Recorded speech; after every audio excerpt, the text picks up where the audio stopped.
Welcome to Views from a Christian Conservative. I'm your host, Bob Moss.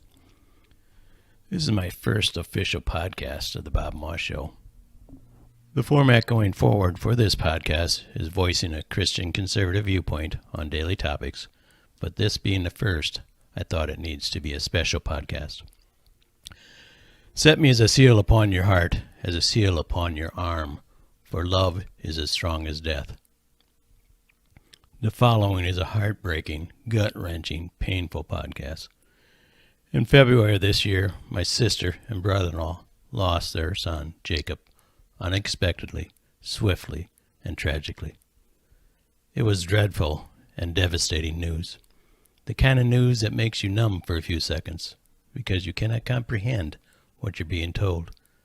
You are in disbelief and want to slap yourself to wake up from the nightmarish news you just received. Jacob, dead at the age of 25. My sister was the first and last to see Jacob alive. She gave birth to Jacob and had the horrific, nightmarish, life-changing shock of finding him lifeless on his couch one morning in February 2021. I sat in the church at the funeral, and I watched the bodies of my sister and brother-in-law sag and convulse uncontrollably from the physical and mental toll of grief. I heard the sobbing, animalistic sounds coming forth from parents, sister, grandparents, aunts, uncles, cousins, and friends. I cried, and all those around me cried, but I still would not understand the depth of grief of a mother and a father. I can think I understand, but I do not and cannot. I pray to the good Lord that I will never know that pain, for I may not know how to survive it. What do you say to those who have lost all? What do you say when the future has been snatched away without warning?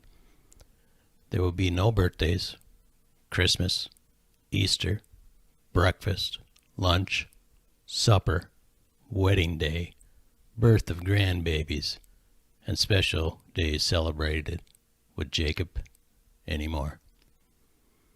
We are left with memories, pictures, videos, and nothing else.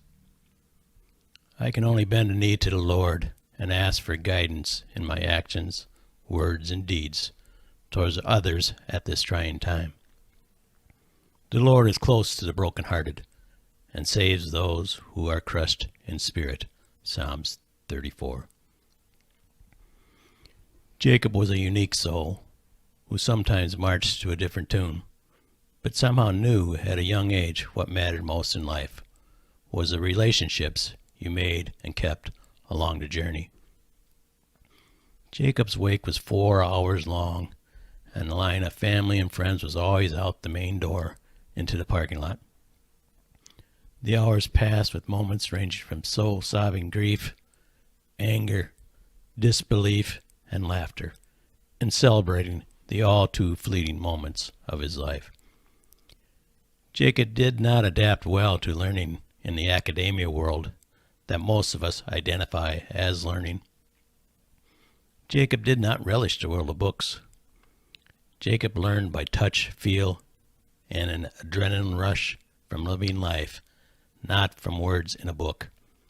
He will not be remembered by a degree earned, but he will be remembered on a skateboard, snowmobile, snowboard, motorcycle, or just being the friend someone needed. If you were going to spontaneously, without 1 second of warning, go on an adventure, you would need to look no further than Jacob for a companion. To Jake, life was to be lived, not to be read about. Jacob, as a teenager, loved to roam with friends to the city of Dubuque on his skateboard and going to the skate park to perform difficult stunts on the park's ramps. One of the many passions of Jacob's was snowboarding, in which he excelled, winning many medals against stiff competition.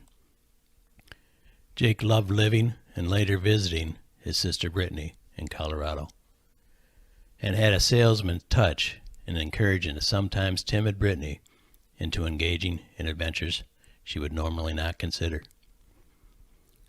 Jacob had a way of communicating that the tricks and stunts he performed so easily could be done by anyone willing to risk trying.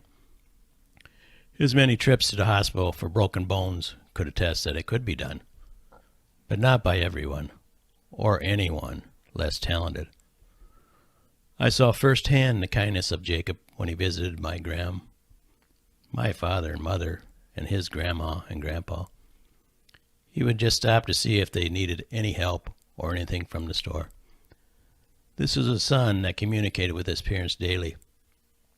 How many of us can say that? Sad to say, I cannot. When was the last time you called your parents? Jacob put me to shame in showing, not just talking, about the way in communicating with your elders. I sat at the wake and lunch after the funeral and listened to his friends and family talk about Jacob. I admit I did not know all aspects of Jacob's personality. I saw the kindness and friendliness during family encounters, but that does not always translate over into our friendships. I heard women and men, boys and girls if you will, recount stories of Jacob seeking out and friending the less fortunate and social outcasts. I heard how he would spend time with the social outcasts and treat them as one of his inner circle. I heard how he would mingle with the well-off financially, rebels, and the more criminally inclined, and could relate to each group without missing a beat.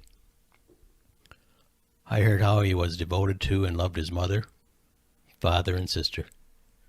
At 25, it's unusual to leave this kind of legacy. I laughed often as I saw Jacob manipulate Bill into footing the bill so he would not have to spend his own money. I laughed when he joked around with his mother. I laughed as I saw him dance and pull pranks on his family and friends. I laughed as I heard he would turn down the air conditioner or furnace to save money when he purchased his house. Sometimes now, I cry. I'm happy that he spent so much time with his family, whether it was on a vacation, gutting his home, and remodeling with Bill and Kathy. I'm happy they had so many memories to choose from and relish. At 25 or 85, not all of us will leave this earth, reaching the heights of Jacob's accomplishments. He was not a lawyer, doctor, social influencer, or a millionaire, but he was a son, brother, grandson, nephew, cousin, friend, and so much more. Not all doctors, lawyers, or millionaires can say they were a friend of many, as Jake could. He will be remembered until our last breath, and we will speak of him often, and as if he is suddenly going to walk through the front door. It's difficult not to be angry with God.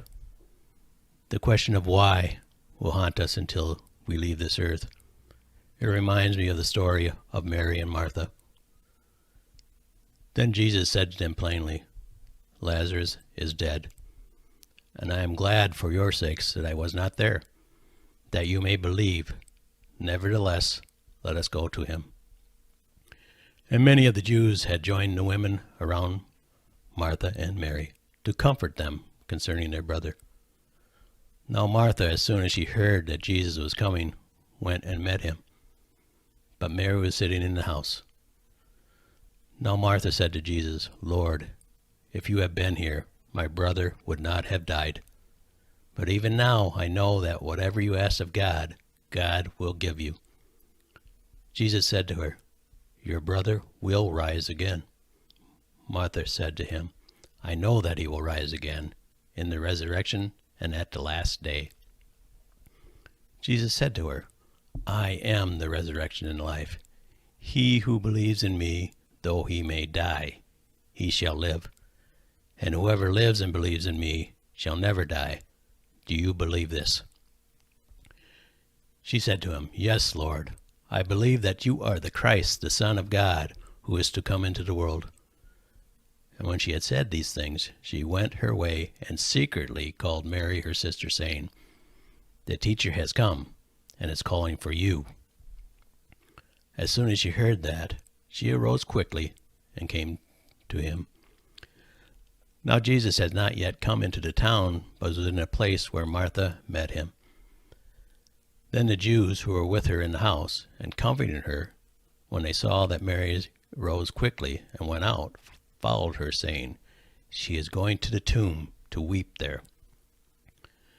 Then when Mary came where Jesus was, and saw him, she fell down at his feet, saying to him, "Lord, if you had been here, my brother would not have died." Do you see a hint of anger in Mary? Mary did not react like Martha. When Martha heard that Jesus was coming, she went out to meet Jesus on the road. I can almost envision her running down the road to meet Jesus for guidance and comfort. Mary, on the other hand, was locked in her room, grieving and weeping at the loss of her brother. These are two examples of response to death.